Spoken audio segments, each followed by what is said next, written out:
Well, earlier this week, President Donald Trump did fire the director of the FBI, James Comey, and that act set off the most tumultuous week yet for the Trump administration. In fact, the crisis it has created has drawn comparisons to the Watergate scandal back in the 1970s. John Dean served as White House counsel to Richard Nixon during that time, during the cover-up, which led to Nixon's resignation. He sees some similarities, and he says Trump's actions show he's evil or stupid or both. What I meant that it was stupid is that it was so ham-fisted in the way that it was done that it was bound to create the reaction that indeed has happened, as well as to stiffen the FBI's investigation into this matter and having all the opposite effects. If he was trying to block the investigation, I think he's given it new impetus. That was the stupid part. The evil part is if he indeed, as he has suggested himself, intended to kill the investigation, that's evil. He has no power or right, and he's not above the law to stop an investigation. So I think it was some of both is where I concluded. Well, let me build on the point of it being evil then, because it has been said by many people that Donald Trump essentially is doing this to try to stop the FBI from investigating possible links with his team and Russia. What do you make of that speculation? Well, it's not only speculation. He said that that's what he had in his mind in an interview with Lester Holt on NBC News, that he said that was what he was thinking, that he said it's a fake investigation and he didn't like it. And that was in his mind when he decided he would fire Comey. That's pretty good evidence of criminal intent, actually. Now, what's interesting is presidents aren't, as sitting presidents, aren't subject to the criminal laws. They really are above the law in a sense, but they also are subject to the impeachment proceeding that often draws on the criminal statutes. So Trump hasn't done himself any good by his musing or his action. Now, I've spoken to a few people today, and they have basically said that they believe at this point there's not enough dots connected to prove obstruction of justice, not enough dots connected to essentially bring about an impeachment process. Where do you think we are in this process? Do you think there are enough dots right now? I don't think there are enough dots. I don't think he is likely to be impeached by a Republican Congress, where the Republicans control both the House and the Senate. Impeachment, of course, is a two-step proceeding where the House, in essence, indicts and the Senate convicts and removes.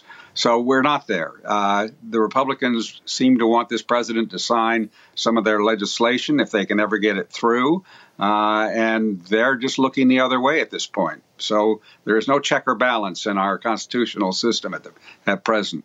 Now, many people have drawn comparisons between Comey's firing and the 1973 so-called Saturday Night Massacre. And to bring people up to speed at home on this one, to remind them, that's when President Nixon fired Archibald Cox, who was the special prosecutor who was charged with investigating Nixon's involvement in the break-in at the DNC headquarters at the Watergate complex.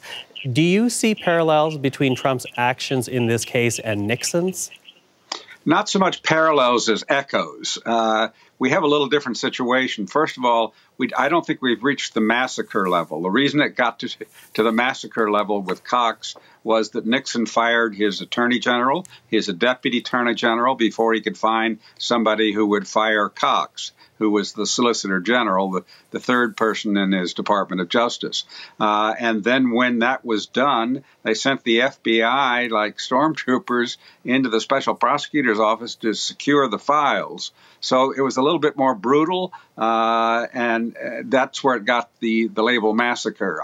This was a firing, and the president was certainly within his powers to do so. He really wasn't at odds as Nixon was with Cox, where he had instructed Cox not to pursue his tapes, and Cox was not only pursuing them in court, but was seeking more.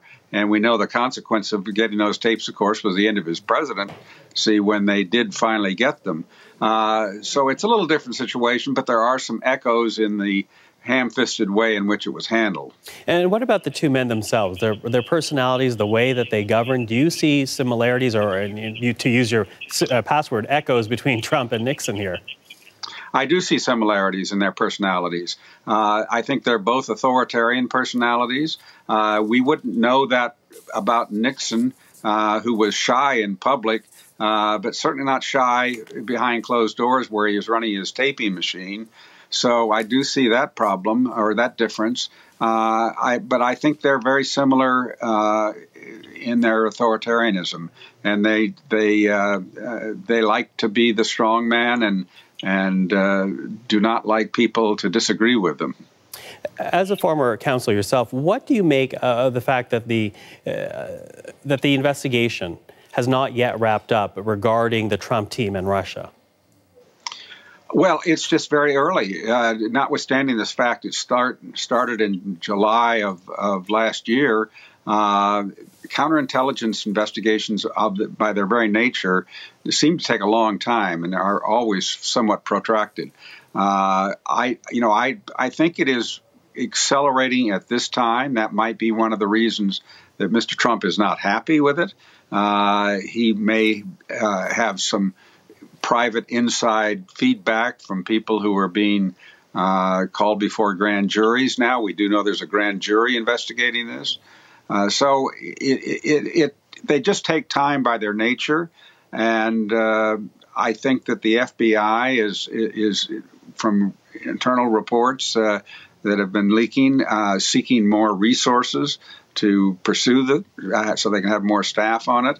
And it is clearly being slow-walked, however, on Capitol Hill by the Republicans. Neither the House investigation, which has all but come to a halt, or the Senate investigation, which was creeping along, are likely to get in front of the FBI's investigation. Well, you know, it's also interesting in this past week, as we saw, and not the first time, really, Donald Trump essentially contradicting his surrogates and the public statements they made about the Comey firing. It leads me to wonder, if you were advising staff members of Donald Trump, would you advise them to essentially lawyer up right now? I would. Anyone who's likely to be a witness certainly should do that. You know, it's interesting. Donald Trump, over the years, has been very regularly, he hires lots of lawyers.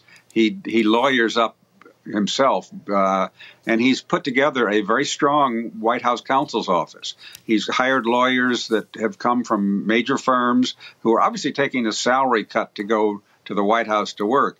And I'm sure these people did not go there to work to get into a hornet's nest. So they also, post-Watergate, it's now clear that the White House counsel does not represent Donald Trump. They represent the office of the president. That's who their client is. So they really have to protect the office and maybe protect it from Trump. So Trump and his private lawyers and the White House lawyers could at some point be at odds.